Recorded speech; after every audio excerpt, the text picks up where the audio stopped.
आपण मान के मोर नमस्कार।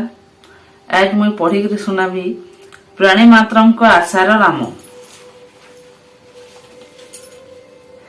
कवि माने कहती जे संतंक हृदय लहुणी सदृश, किंतु प्रकृत कथा से माने जानिले नहीं, कारण लहुणी तो निजकु ताप मिलिले तरली, जेबे कि परम पवित्र संत अन्यर दुखरे तरली जाती।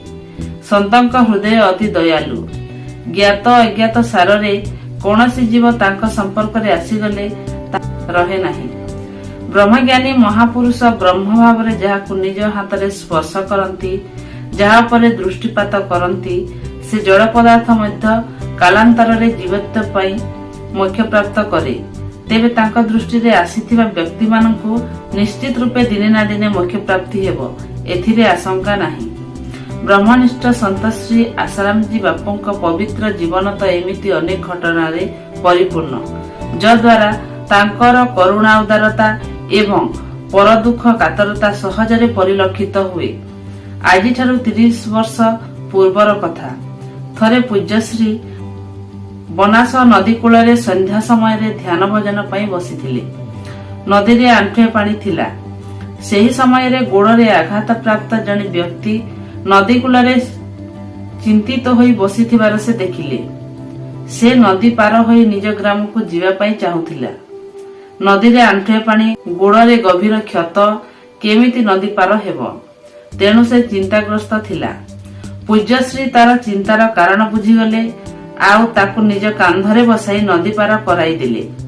सेही क्षताक्त गरीब श्रमिकटी आश्चर्य चकित होईगला। पूज्यश्रींकर करुणा कृपा तथा दयापूर्ण व्यवहार रे प्रभावित होई पिचु रास्ता निर्माण कार्य नियुक्त थिबा से श्रमिकटी पूज्य बापूजी को कहिला, पादरे क्षत होइथिबारु ठिकादार काम को आसीबा पई मते मना करिदेला। काली ठारु आ पारिश्रमिक मिलिबा नाही। पूज्य बापूजी कहिले, मजूरी करिबो नाही, हाजिरी नेबु। जा श्रमिक मानकर हाजिरदार होई जा। परदिन ठिकादार पाखक जीवा मात्रे से सही श्रमिक को अधिक पारिश्रमिक दे श्रमिक मानकर हाजिरी नेबार आरामदायक चाकरी देदेला। कहार प्रेरणा रे ओ कहार संकल्प रे एहा हैला, सेही श्रमिक को ताहा अछपा रहिला नाही। जे कांदरे बसाई नदी पार कराई थिले, से सेही रोजगार चिंतारु मध्य पार कराई देले। तेनु मालगड़र सेही श्रमिक प्रभुंकर भक्त होई गला, आउ गदगद कंठरे दिशावासी को निज अनुभव सुनाइबाकु लागिला।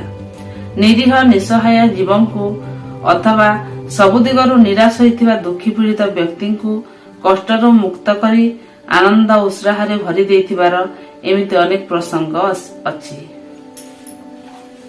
हरि ओम।